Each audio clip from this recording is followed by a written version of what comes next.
Hi, my name is Michele Rayes. I'm the Associate Director of the HypoPARAthyroidism Association, and we are a rare disease organization that does patient advocacy work. And we work with also with pharmaceutical partners and with physicians to do educational pieces.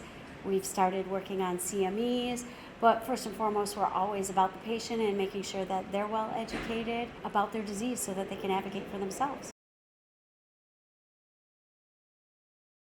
So our disease is a rare endocrine disorder that affects the calcium levels in your body as well as the vitamin D, potassium, magnesium levels, but it is caused by a lack of PTH. So it's a parathyroid hormone disorder, which is very confusing for the general population. They hear that word thyroid and they think, oh, I know somebody who has thyroid disease.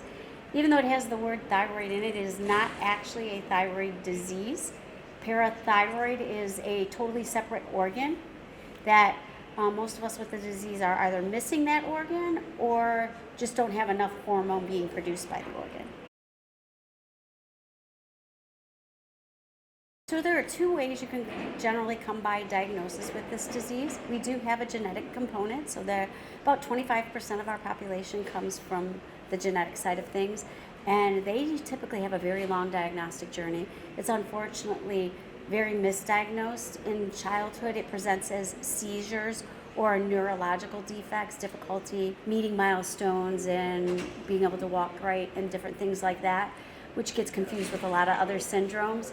And it's not usually till later in life, unfortunately, that they get diagnosed with the actual parathyroid hormone disorder. The other 75% of our population, unfortunately, acquired this disease by having their parathyroid glands either removed during some sort of neck surgery, and that could be for thyroid cancer, or it could be for Graves' disease or parathyroid hyperplasia. Sometimes, though, the glands just get damaged during the surgery and they stop working or working efficiently enough.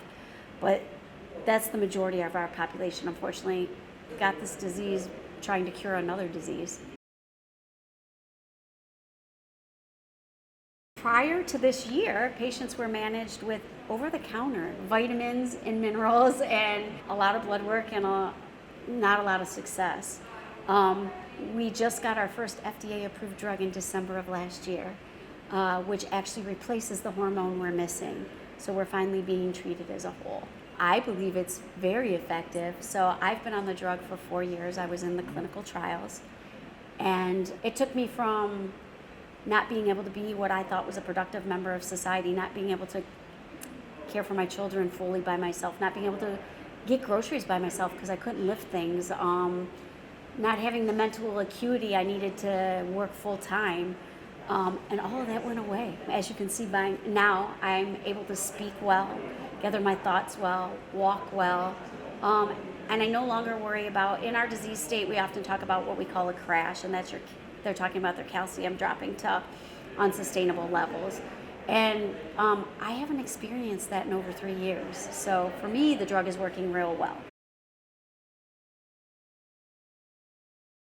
You're your own best advocate, but don't be frustrated by the fact that the doctor you're seeing may not know or understand your disease completely, because it is a rare disease. You may be the only patient they've ever seen. They learned one paragraph about this disease. We've talked to many physicians who say they get about a half page worth of information about this disease during medical school, and then they don't typically see a patient until 14, 15 years into their career, if at all ever. And so it's not important that they know of the disease when you meet them. It's important that they're willing to learn about the disease with you. There's a lot of great information out there at hypopara.org to help you and to help you help your physician on the diagnostic journey. If I was talking to patients, I would say, again, really be your own best self-advocate. And if you are interested in getting on either this new medication or one of the ones that is in the pipeline as they come on board, don't get frustrated by the fact that you're going to get denials in the beginning. Really learn about the system and how it works. We have a lot of information, again, on our website. But I myself, even after being on the medication as a clinical trial patient, had to eventually switch to market medication. And it's frustrating as a patient to know I might lose it because I got a health insurance denial. and know that there are other avenues out there. So again, you're going to be your own best advocate in informing the insurance company about this new need in our population. The biggest thing the association is trying to educate people about now is switching our mode of thought from what the previous standard of care was, which was just treating one piece of the disease, the calcium. They ignored all the other biomarkers and symptoms of the disease because that's all they had was to treat the calcium. They didn't have any other means to treat us. And so we want to really encourage them to now start to truly treat the disease for what it is, a parathyroid hormone disorder, and treat it at its core and treat it as a whole.